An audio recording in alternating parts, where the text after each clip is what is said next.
Bonjour à tous et à toutes et bienvenue dans Était une fois le cinéma, votre podcast où on parle de cinéma et rien d'autre que de cinéma. Et aujourd'hui, nous allons parler d'un film qui me tient à cœur. Un film qui, justement, j'ai pris du temps pour redescendre. Du film pour redescendre par la vague émotionnelle qu'il m'a fourni. Il m'a fourni beaucoup de bien, beaucoup de peine, mais une peine justement qui te marque et te dit que les choses sont importantes dans la vie. Et à quel point justement le cinéma peut être fort pour fournir des émotions. Et c'est ça que j'ai aimé tout le long de ce film. Ce film c'est Iron Crow. Iron Crow c'est quoi ? C'est un film biographique justement sur la famille Von Erich. Une célèbre famille de catch dans les années 70-80 qui a connu une ascension fulgurante, notamment avec ses trois fils, Kevin, Kerry et David, qui étaient destinés justement à devenir de grands talents. Un peu comme sur la ligne, un peu comme leur père, qui lui malheureusement n'a jamais eu la chance d'être champion du monde. Ses trois enfants, il va tout faire pour les pousser justement à toucher le sommet du catch. Et clairement, c'est un film qui a pris beaucoup de critiques positives et j'en suis très content. J'attendais justement la famille, la critique descendre globalement le film sur certaines choses, mais globalement je trouve qu'elle est plutôt globalement très bienveillante. Et ça me fait plaisir que ce film en plus rencontre un petit succès. J'ai vu la salle qui était quand même plutôt pleine pour un dimanche soir et ça m'a vraiment fait plaisir. Et pourquoi je tenais vraiment parler de ce film ? Pour la simple bonne raison que je suis un grand fan de catch. Je suis pas comme certains youtubeurs qui disent je suis fan de catch du jour au lendemain. Moi je ne fais pas partie de la génération NT1. Je fais partie de... Alors ça peut paraître indécent dit comme ça, mais je connais le catch autrement, j'ai connu le catch avec beaucoup de passion, depuis ce fameux WrestleMania 2000, que j'ai regardé sur Canal+, parce que mes cousins avec Canal+, ils dormaient, moi du coup, j'ai été fasciné par ça. Et clairement, c'était une expérience intense de voir ce WrestleMania 2000 qui n'est pas si bon au fond que ça, mais dont je me retiens des matchs, notamment des Kurt Angle, Chris Jericho, Chris Benoit, le match de l'échelle avec les Hardy Boys, Edge and Christian, et encore les Dudley Boys. Et bien sûr, ce main event qui est trop long, mais aujourd'hui je peux plus regarder, mais à l'époque avec mon œil de jeune enfant, presque ado, de voir ce Triple H, Big Show contre Mick Foley et The Rock, le rocher, comme dirait un certain youtubeur que j'aime beaucoup, bah ça a amené chez moi une passion que j'ai encore aujourd'hui en 2024, 24 ans plus tard. Et doucement, je peux me dire que je commence à être vieux. Et en fait non, j'avais pas 10 ans, j'avais 8 ans, j'étais encore plus jeune que ça. Mais clairement, c'est une passion qui m'a ensorcelé encore aujourd'hui, parce que j'adore regarder du catch, j'adore me tenir informé, j'adore me dire que ce sport me fournit encore des émotions, et il m'en a fourni encore aujourd'hui. Et notamment au cinéma avec ce film. Ce film, justement, qui, pour moi, est le parfait film que je pourrais appeler Outsider. C'est un film à pas un gros budget, 20 millions de dollars, qui arrive quand même à toucher les gens. Pourquoi ? Peut-être parce qu'on retourne à une histoire simple et sincère. Aujourd'hui, où les histoires deviennent de plus en plus compliquées, avec ce post-Inception, ce post-Shutter Island et tout ça, de créer des histoires embriquées, mais justement sans savoir où elles vont. Là, on arrive à une histoire simple, une histoire qui, pendant 1 heure, nous montre le bonheur d'une famille, l'évolution d'une famille, notamment celle de Kevin, David et Kerry, justement, qui vont tout faire pour pouvoir réaliser leur rêve, devenir champion du monde ou, comme on le dit en anglais, World Heavyweight Champion. Et face à des catcheurs, justement, aussi intéressants que ça en puisse l'être, notamment comme face à des catcheurs de l'époque, le grand Harley Race, justement, qui était un catcheur bien bagarreur, bien particulier, qui nous a quittés en 2019, avec une belle vie, quand même, il est né en 43, faut le mesurer. Et du coup, derrière, faut se dire, face notamment aussi à quelqu'un qui a tenté d'imiter, moi je trouve qu'il l'a pas fait très bien, le Nature Boy, Ric Flair, wouh, comme il pourrait, voilà, donc toute l'excentricité du personnage. Et le film marque justement, comparé à un film de catch qu'on a connu il y a quelques années, qui est The Wrestler de Darren Aronofsky, le film prend une patte totalement différente. le film est vraiment ultra intimiste. Et justement, elle se rapproche d'une mise en scène presque que je pourrais caractériser comme mise en scène à la texane. Alors certains vont me dire, qu'est-ce que tu veux dire par mise en scène à la texane ? Et bah c'est tout bête. Je trouve que ce film est peut-être un des films qui se rapproche, entre guillemets, le plus de cette chaleur de Massacre à la tronçonneuse et tout ça, cette moiteur du sud, mais justement qui n'est pas le désert qu'on nous montre à chaque fois, comme dans beaucoup de films et tout ça. On nous montre aussi des coins verts, des coins remplis de vie, de nous montrer justement une vie loin du redneck débile qui pouvait être. Et ça, je trouve ça beau, de nous montrer une famille justement du sud des États-Unis qui nous montre que c'était pas tous des dégénérés mentaux qui se tapent leur sœur. Du coup, cette famille justement, elle a ce destin angélique. Justement, le personnage joué par Zac Efron, qui joue Kevin, qui est le principal narrateur du film, va avec ses frères justement, que ce soit Carrie, son problème, sa storyline dramatique, notamment autour des JO de Moscou qu'il n'a pas pu faire parce que les États-Unis ont boycotté, parce qu'il devait participer aux JO, mais il n'a pas pu le faire du coup. Du coup, il s'est rangé sur le catch, du coup, et il y a aussi notamment David, qui était un catcheur très très prometteur, et qui justement, lui, était déjà peut-être un peu plus que Kevin, doué au micro. C'était vraiment un talent au micro assez exceptionnel pour l'époque. Et ça se ressent bien, justement, de montrer que chacun a sa spécificité. Kevin est peut-être l'homme le plus polyvalent. Et l'aîné aussi, donc il doit montrer l'exemple. Carrie est peut-être le talent physique pur dans le wrestling. Et David, c'est le showman au micro. Et c'est pour ça que, au début, t'as Kevin qui catch notamment tout seul. Après, il va être rejoint par David. Et après, rejoint par Carrie. Et ensemble, c'est que justement cette fraternité. Et il y a aussi justement leur petit frère qui Mikey, qui lui est différent.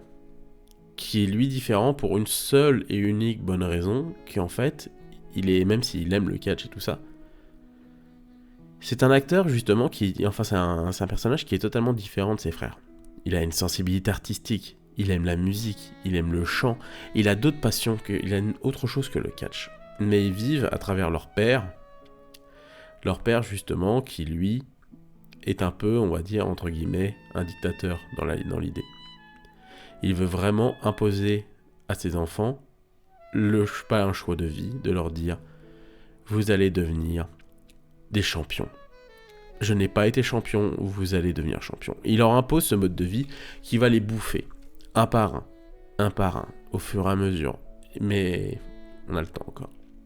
Du coup, on a cette trajectoire. D'abord champion par équipe, avec avec David. Justement champion à 3 de la NWA, qui est une des plus grosses fédérations de l'époque, avant que la WWF, en 84, va gratter doucement le monopole.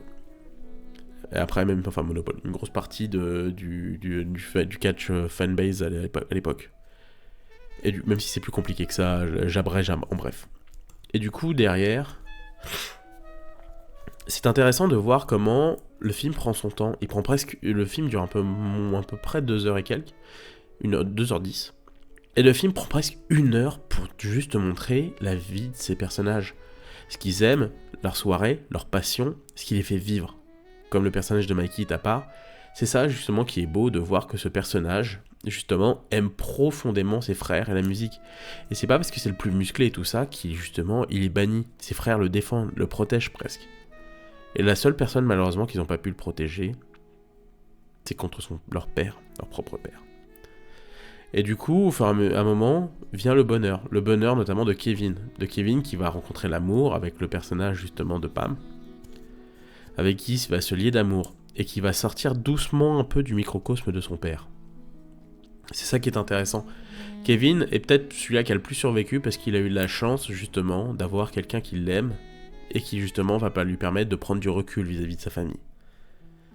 Alors que Carrie et David sont ancrés justement encore plus dans la famille, notamment leur père. Et là, doucement, va naître une chute pour toute cette génération de la famille Von Erich. Le premier, justement, c'est David. David, justement, qui, dans la vraie vie, est mort, justement au Japon. Alors, sachant qu'il y a eu beaucoup plus de... Voilà, il t'explique quand même globalement qu'il y a eu aussi notamment de la drogue. Parce qu'à l'époque, dans les années 70, ils étaient chargés un peu comme des mules, et aussi bien drogués aussi à l'époque, et alcooliques. L'alcool était quelque chose de très... La drogue était très répandue à l'époque. Beaucoup moins aujourd'hui, c'est pour ça que je préfère actuellement je dis aujourd'hui, comparé à ce que peut dire l'Undertaker, je suis très content aujourd'hui que mes catcheurs ne se déglinguent pas la gueule et qui vivent sainement. Je préfère les voir sur Twitch jouer aux jeux vidéo plutôt que picoler, tabasser ou autre chose. Voilà. Après viendra le destin de Kerry. De Kerry qui malheureusement va va avoir la chance de devenir champion du monde, ce qui doit être un moment de bonheur intense pour la famille. Va très vite se transformer en tragédie. En tragédie parce que suite à un accident, il va tout simplement aussi droguer aussi, puisqu'il était bien défoncé, tout ça, bourré. Et il va se faire amputer la jambe. Donc voilà. Et il va continuer à catcher pendant de très longues années. Techniquement, je crois que, si je dis pas de conneries, Kerry, c'est le dernier qui est mort. Il est mort en 93. Il est mort bien plus tard. Il est mort à l'âge de 33 ans. Et du coup, va suivre justement aussi Mikey, pour la simple bonne raison, c'est le plus sensible et tout ça. Il va devoir prendre la relève de David pour le trio Von Erich. Et clairement, on sent qu'il est pas prêt. Et ça se sent justement, un truc très intéressant que je trouve dans la mise en scène, c'est justement de nous amener cette notion de dire que lui, il est pas fait pour ça. Et quand Zac Efron, le personnage de Kevin Von Erich, l'entraîne, on sent que justement qu'il est pas à l'aise, qu'il aime pas ça, la gestuelle n'est pas naturelle chez eux, comme elle pouvait l'être justement chez Kerry ou David. Et c'est pour ça qu'il y a eu un accident, une infection, et viendra le suicide. Le suicide justement d'un personnage qui était avant tout un créatif. Un créatif avant d'être un catcheur. Et c'est ça, à ce moment-là, que tu vois un fossé générationnel avec le personnage de Kevin Von Erich, qui veut voir, lui, sa famille grandir, et ce qui est normal, parce qu'on a envie de voir les gens qu'on aime grandir, nos enfants grandir et vivre. On n'a pas envie qu'ils nous enterrent. Et le personnage de Fritz, lui, reste sur ses positions. Là, ce qu'on pourrait appeler le vieux Texas, ou la vieille garde, on va dire, presque. Cette génération qui pouvait tout faire au prix, justement, d'un peu de gloire et un petit peu de ramener de pop. Un peu comme l'a fait Vince McMahon pendant des années. Notamment, si vous vous souvenez un petit peu, vous êtes fan de catch, ce qu'il a fait notamment pour la mort d'Eddie Guerrero, faire une histoire autour de sa mort et tout ça. Il y a des moments, les morts, faut les laisser tranquilles et leur laisser la paix. Et c'est pour ça que le film, je trouve, quand je parlais de chaleur du Sud, a cette chaleur du Sud. Justement, de toujours essayer de nous ramener de la chaleur, justement. Cette chaleur, justement, autour de la famille, des gens qu'on aime. Et c'est pour ça que, justement, cette barrière qu'a Kevin Von Erich, où leur père leur dit ne pleurez jamais, même à l'enterrement et tout ça, va se fissurer au fur et à mesure de la tragédie sur le personnage de Kevin. Au point que le personnage de Kevin va lâcher du lest, va pleurer, et va comprendre que sa famille, c'est sa force. Et justement, cette force où il pleure, il la pense notamment en espérant que de l'autre côté du monde, dans cet endroit où ils sont amusés, le personnage de Kerry traverse à la barque un océan qu'on pourrait presque considérer comme le paradis, où il va rejoindre ses frères, David et Mikey, et le petit malheureusement, je m'en souviens plus le nom, qui est mort très jeune. Qui est mort à l'âge de 5 ans, et ses frères sont ensemble. Et ça, c'est une scène qui m'a fait beaucoup pleurer. Ayant quelque chose de personnel, c'est toujours émouvant de dire que on imagine un peu les gens comme ça, de l'autre côté, en espérant qu'ils feront bien. Et clairement, le film offre justement des moments de tendresse, d'une force émotionnelle. Le catch n'est clairement pas au cœur du truc. On est vraiment centré sur la famille. C'est pas un film qui va t'expliquer le business du catch. Il va te le montrer de manière très sobre, on va dire, justement, qui est champion. Harley Race, Ric Flair. Pas très bien joué, je trouve, Ric Flair, mais voilà, c'était rigolo. À côté, justement, tu as tout ça derrière qui s'enchaîne. justement sur comment ils vont devenir champions, la magouille politique, ils veulent pas, et tout ça, ça reste très en surface. On n'est pas dans un film qui... le film comme le film de Ant-Man, pas Ant-Man, le super-héros Robert Altman, qui... je crois que c'est lui qui l'a réalisé, qui avait fait un film sur les deux catcheuses, là où il y a un circuit vraiment pourri, ou vive la merde, là où tu montes, ou un peu comme les séries documentaires Dark Side of the Ring, et tout ça, qui t'explique à peu près le business, et sur comment sont les gens. Là, on te montre plus la surface, et un peu une flou de business.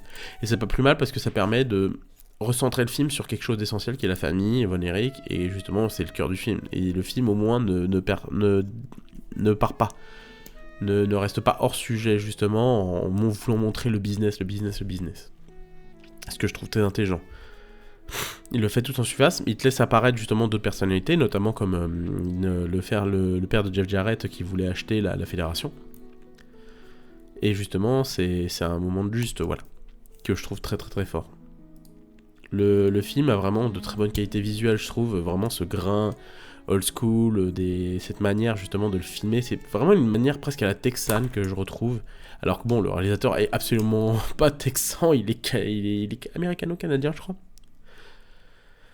Mais clairement, c'est un film que je trouve très juste, très très très juste sur beaucoup de points, et moi perso qui me touche énormément. Et en fait, concentrez-vous sur les choses essentielles de la vie et que vous aimez. C'est des personnages très attachants, c'est des personnages où vous allez vous attacher, c'est des personnages où vous allez vivre avec eux. Et c'est des personnages qui méritent le coup de voir la vie. Le film, à l'heure actuelle, le film s'est remboursé déjà aux États-Unis à hauteur de 32 millions de dollars, ce qui est un petit succès, alors qu'il est sorti en même temps qu'Aquaman et Tout Sauf Toi. Donc voilà, le film a réussi à quand même globalement rentrer son budget au fur et à mesure, et j'en suis très content.